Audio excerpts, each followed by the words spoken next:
all African youth, I have a question to ask ourselves today. Leaders of African countries, I have a question to ask today. Every year, each African country we gather together to celebrate independence. And I want to ask, who can explain what independence really means? So we will understand this content very well. What do we mean by independence? What are we celebrating every year? We gather together, the armed forces, the police, other forces, the head of state, everybody will come and take salute that this country is celebrating their independence. Are we actually independent? Do we have freedom?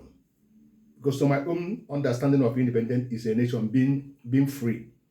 You are free to make decisions. You are free to elect your leaders. You are free to take charge of your own resources, your own mineral resources.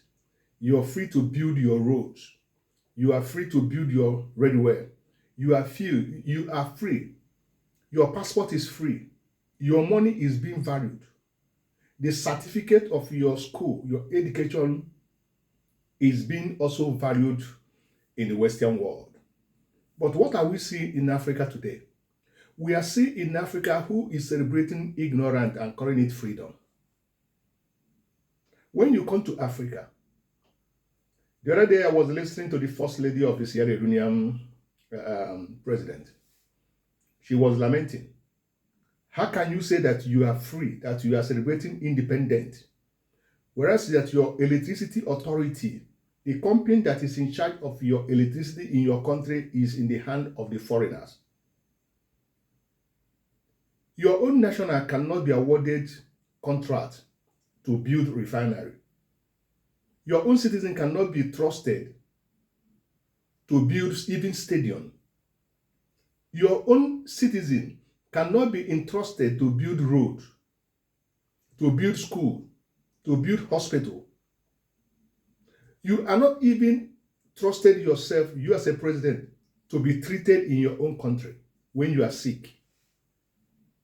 The election that we are holding in Africa, we are still under, colonial rules, where they appoint governor generals to rule over their colonies. But in this, they are no longer appointing their own people to come and rule us, but indirectly they are appointing someone who will be dancing to their tune, to be ruling, to be in charge of your petroleum, to be in charge of your minerals, to be in charge of everything, virtually everything that is more powerful for you in your country, that will stand you as a nation. Take, for example, in your national football team, African countries are still looking for foreign coaches, white man to sit there. I don't know what our mentality is. They will manage your refinery. They will build refinery for you. They will determine the value of your currency. They determine the value of your economy. Whatever you are doing, if you did not have a foreign expatriate, you feel that it will not work. Where are the engineers we are producing every year from our universities? When you spend so much money, train your child in school, he finished university.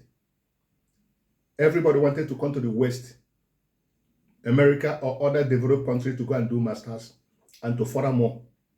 Even if you do it in Nigeria, you have your certificate, you come here, for example, you wanted to look for a job, nobody valued your certificate as anything. Your passport is not valued as anything. Your president did not value you as anything. You are living in abroad.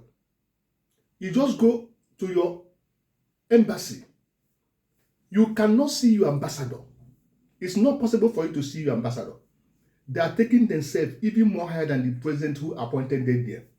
Everybody is doing as he like. Africans do not have regard for their citizenry, but they have regard for a Chinese man who is living in Africa. They have regard for every scholar that have white skin. They value them more than their citizen in their own land. They come in your country, they are superior than you. You come in their country, they are superior than you. And you say that you are free, that you have independent. Independent where you cannot speak. There's no freedom of speech. There's no freedom of movement. There is no electricity. There is no road. There is no light. There is virtual nothing you don't have. And you are celebrating independent, that you are free. Where you cannot make your own law. Where your citizen does not have mouth to speak. When you speak the truth, they will be looking for your head to cut it off. Where do we get it wrong? Anyone who do us this thing, it can never better for that person or that country or that nation who is subjecting us to this kind of humiliation. But I thank God that there is hope. Hope is now coming. The youth are rising up. Our eyes are opening. We can no longer be tolerating all this kind of a thing. If you let for me, I will suggest that this celebration of independence should cancel. We are no longer celebrating because we are not independent. It is now that we begin to request it and begin to ask that we be free. You are free, you are free. You are free to make decisions. You are free to elect your president. It is not when you voted. After finished voting, then court will decide who will rule. It doesn't work like that. Democracy, as we know, is the government of the people, by the people, and for the people. It is not government of the judiciary and for judiciary and for judiciary. It is government of the masses, because it is masses who see the candidate that come out and say, let us vote for this one. When they voted for this one, give that man chance, because he or she have their manifesto which they presented to the public. You should allow them to execute their manifesto. If they fail, there's a procedure. The House to impeach him, or the masses will come out of in the street and they demonstrate. And Africa, please, when they demonstrate against you, when the people that you are ruling did not want to and they begin to talk, please step down. Africa finds it so difficult to step down from office, to resign. It's not in the history of Africa, because the people who put them into that power, we tell them not to contact, because the person that is coming there is not among their clique. So this thing we are doing, we need to stop it and focus and face the reality of life. We need to be free. You are not free in the bus. You are not free in school. You are not free in anywhere. They value money more than any other thing. The exodus of Chinese from their country to Africans, I continue to ask questions. What is their plan? What is their purpose? The Russians, what is their purpose coming to Africa? Why are we still not believing in the ability of our people to develop our country, to develop our continent, to be free, to be for our people and for us alone? Africans for Africans. When it comes in terms of managerial something, place Africans on it. Look at football team.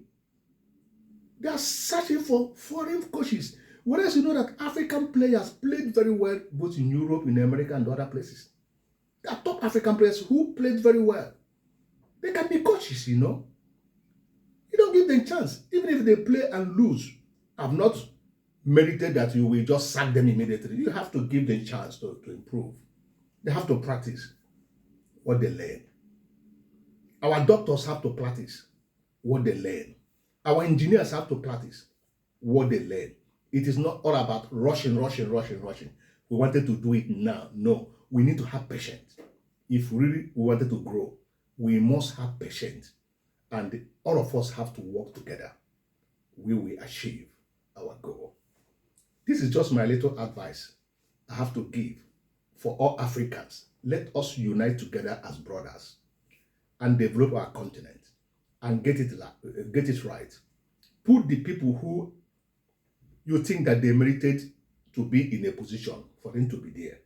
Our oil industries, our mineral industries, anything that we Africans have the capacity to manage those things.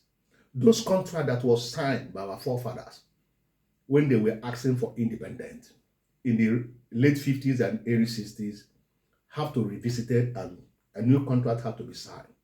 If we must be free and get independent, we must totally be in charge and have 100% independent in our own nation, in our own country, and manage our affairs, determine our affairs, use our mineral resources to strengthen our economy, to strengthen the power of our currencies, to strengthen the power of our passport, to strengthen relationship. It is we that are supposed to be deciding on the condition that we want, not the other way around.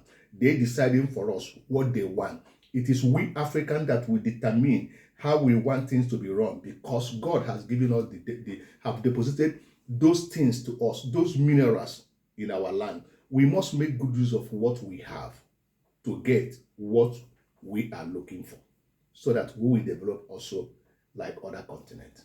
That is my little word this hour. Thank you.